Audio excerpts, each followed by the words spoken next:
Assalamualaikum warahmatullahi wabarakatuh. Waalaikumsalam warahmatullahi wabarakatuh. Nah, tadi sudah istirahat, jadi kita lanjutkan pada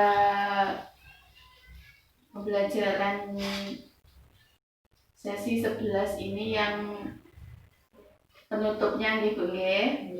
Nah, jadi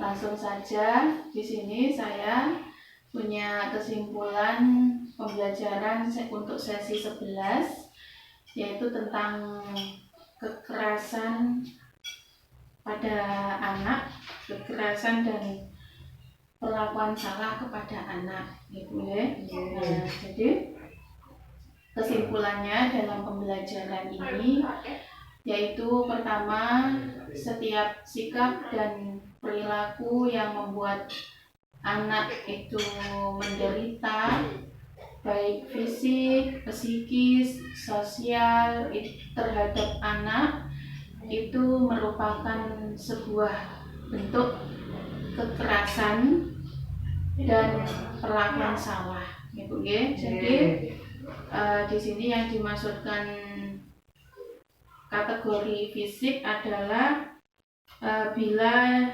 membuat seseorang itu menjadi terluka, baik itu sifatnya sementara atau permanen. Nah, itu. Kemudian yang dari psikis adalah ketika seseorang itu sakit hati atau mengalami celaan, hinaan. Nah, itu luka yang dideritanya itu memang tidak terlihat tapi sangat membahayakan, gitu ya. Jadi di sini intinya adalah setiap sikap dan perilaku yang membuat anak menderita, baik itu fisik, psikis, sosial, merupakan sebuah kekerasan pada anak. Kemudian yang poin yang kedua adalah cara mendisiplinkan anak itu tidak harus dengan kekerasan, gitu ya. Dibilangi saja, dikasih tahu pelan-pelan. Jadi harus berbicara dari hati ke hati dengan anak. Insya Allah itu akan lebih manjur daripada kita mengajarkan disiplin dengan cara kekerasan. Nah, kemudian selanjutnya poin yang ketiga, kekerasan dapat terjadi di mana-mana, siapapun bisa menjadi pelaku, bahkan orang terdekat, Bu. Jadi kita selaku orang tua itu harus lebih memperhatikan anak, lebih memperhatikan bagaimana perilaku anak, lebih memperhatikan tumbuh kembang anak, karena kekerasan itu bisa terjadi di mana saja dan kapan saja. Misalkan bisa dilakukan oleh tetangga, bisa dilakukan oleh guru ngaji, bisa dilakukan oleh bapak tiri mungkin. Nah, jadi seperti itu ya. Bisa dilakukan oleh siapa saja, di mana saja dan kapan saja.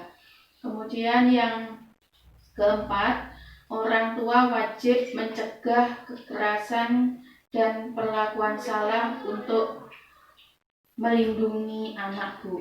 Bagaimana caranya?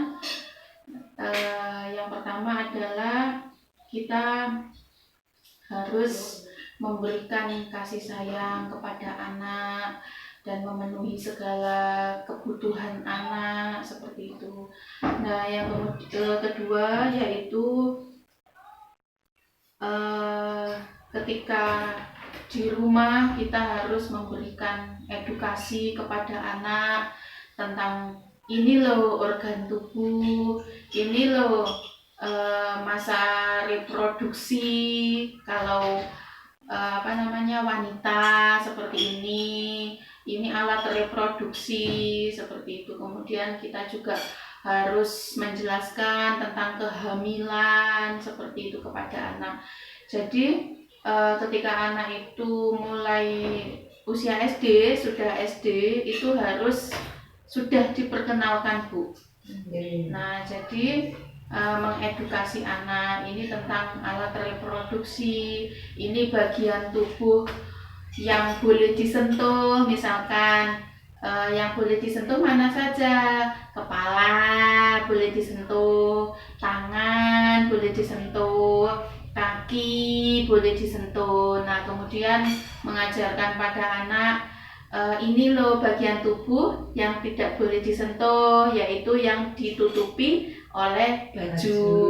Nah, seperti itu. Jadi harus diedukasi anaknya gitu nggih. Terus di sini siapa yang bapaknya suka memandikan anaknya, anak perempuannya? Yo, siapa? Saya, Bu. Anak saya masih kecil, biasanya bapaknya yang mandikan, Bu. Iya, terima kasih Bu Hindun.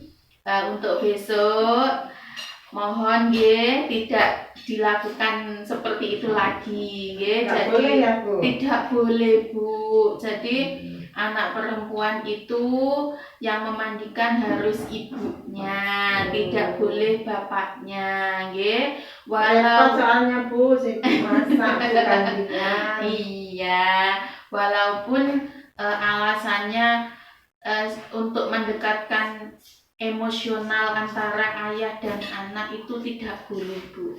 Kalau kepingin mendekatkan emosional antara ayah dan anak itu bisa dengan cara lain, misalkan mengajak anak itu bermain bersama ayah, kemudian si ayah ini membacakan dongeng kepada anak. Itu merupakan sebuah perilaku untuk mendekatkan emosional antara ayah dengan anak gitu nggih.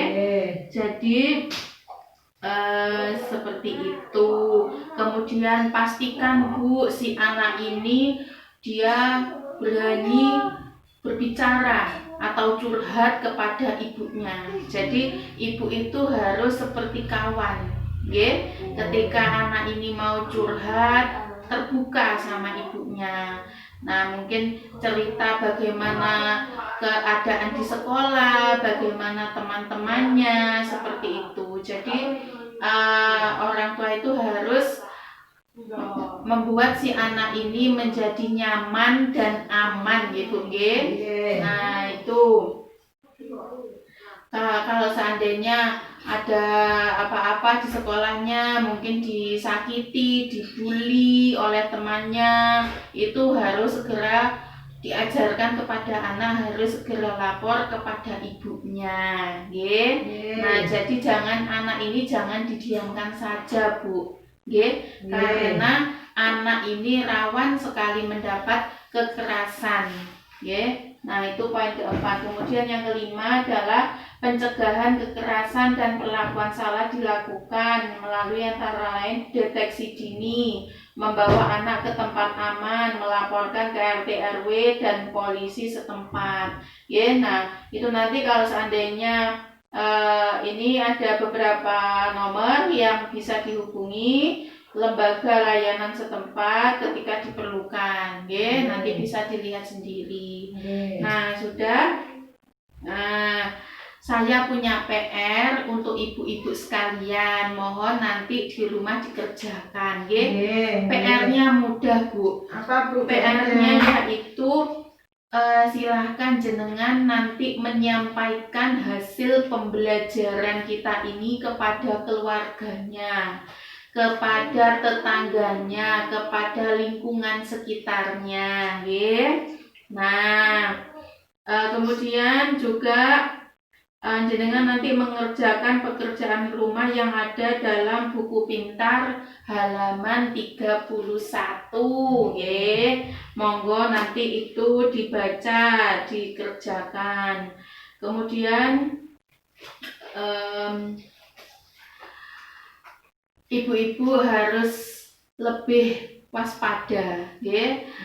Lebih memperhatikan anak, nggih Bu, nggih. Jangan sampai anak ini mendapat kekerasan dari orang lain, baik itu orang yang tidak dikenal ataupun yang dikenal gitu nggih. Nah, jadi itu harus saling ada keterbukaan antara ibu dan anak gitu nggih. Nah, kemudian untuk pertemuan berikutnya kita akan membahas yaitu sesi 12 tentang penelantaran dan eksploitasi pada anak gitu nggih. Nah, saya akhiri